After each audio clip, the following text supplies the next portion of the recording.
ఇప్పుడు ఏం జరుగుతుంది ఈ రాష్ట్రంలో? ఒక కర్కోటకుడు ఆయన పరిపాలన జరుగుతుంది. బాధ అనిపిస్తుంది ఒక పొలిటికల్ లీడర్ని కర్కోటకుడు అనాలంటే. కానీ అనక తప్పని పరిస్థితి. ఎందుకంటే మొన్న ఖమ్మంలో వెలుగుమట్లలో అన్ని పర్మిషన్స్ ఉన్నాయి, అన్ని కాయిదాలు ఉన్నాయి.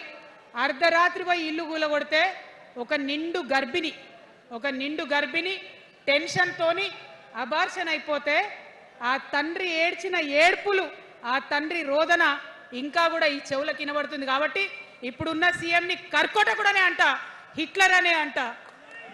2 నెలల చిన్న పాప పసికందు కుమ్మెర గ్రామంలో చచ్చిపోతే ఇప్పటి వరకు కూడా కేసు పెడతలేరు. హోంమంత్రి కూడా ముఖ్యమంత్రే, ఆయనకు తీరిక లేదు పాపం. చిన్న పసికందు చచ్చిపోతే ఇప్పటి వరకు కేసు పెడతలేరు. అందుకే అంటున్నా, కర్కోటకుడైనటువంటి సీఎం పరిపాలనలో ఉన్నాం. ఖచ్చితంగా కొట్లాడాల్సిందే.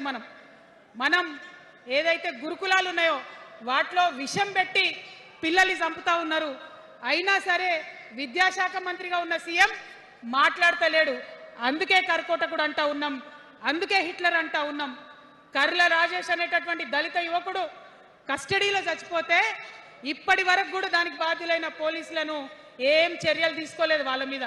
అందుకే కర్కోటకుడు అంటా ఉన్నాం, అందుకే హిట్లర్ అంటా ఉన్నాం. పిడికిలి బిగించి ఇప్పుడున్నటువంటి రాక్షస కాంగ్రెస్ పైన ఖచ్చితంగా కొట్లాడతాం, అందరికన్నా ఎక్కువ కొట్లాడతాం. ఇప్పుడు మనమే ప్రధాన ప్రతిపక్షం అవుతాం, 2 ఏళ్ల తర్వాత మనమే అధికార పక్షం అవుతాం. ఖచ్చితంగా అధికారంలోకి వస్తాం.